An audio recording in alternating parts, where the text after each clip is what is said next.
बर्फ का लहंगा बनाने वाली गाय पहाड़ों के बीच बसा एक छोटा सा गांव था, जहां सर्दियों में बादल धरती को छू लेते थे। इस गांव में एक प्यारी सी सफेद गाय गौरी रहती थी।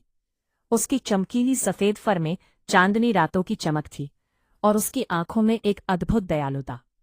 गौरी हमेशा शांत रहती थी, लेकिन कोई नहीं जानता था कि उसमें एक अनोखा जादू छुपा है। गांव में एक लड़की मीरा थी, जो अपनी शादी की तैयारी कर रही थी। लेकिन जब एक तेज बर्फीला तूफान आया तो उसका खूबसूरत लहंगा बर्बाद हो गया। उस ठंड भरी रात में मीरा घर के बाहर बैठकर अनियंत्रित आंसुओं के साथ रो रही थी। उसकी आवाज में हताशा थी। कल मेरी शादी है, अब पहनने के लिए कुछ भी नहीं बचा। गौरी, जो पास ही खड़ी थी, ने मीरा की दुखद स्थिति को महसूस किया। उसने धीरे धीरे मीरा की ओर कदम बढ़ाए और प्यार से उसका हाथ चाट लिया। उस क्षण हवा में हल्की सी चमक फैल गई, जैसे कोई अनकही बात होने वाली हो। चांदनी रात में गौरी ने गहरी सांस ली और बर्फ से कपड़ा बनने लगा। बर्फ के छोटे छोटे कण जुड़कर रेशमी धागों की तरह चमकने लगे।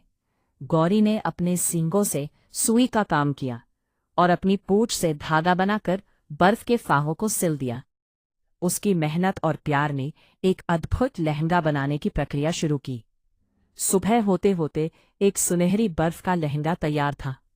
वह सूरज की किरणों में चमक रहा था, ठंडा लेकिन दिल को सुकून देने वाला। यह लहंगा पिघलता नहीं था, क्योंकि उसमें प्रेम बुना हुआ था। जब मीरा ने वह लहंगा पहना तो पूरा गांव हैरान रह गया। पहाड़ जैसे मुस्कुरा उठे और सूरज भी धीरे धीरे निकला, मानो मीरा की खुशियों में शामिल होना चाहता हो। मीरा गौरी को धन्यवाद देना चाहती थी, लेकिन गौरी चुपचाप अपनी घंटियों की मधुर आवाज के साथ दूर चली गई। उस दिन से गांव वाले कहने लगे, जहां दया होती है वहां चमत्कार अपने आप सिल जाते हैं। और कभी कभी एक गाय भी सबसे खूबसूरत लहंगा बना देती है।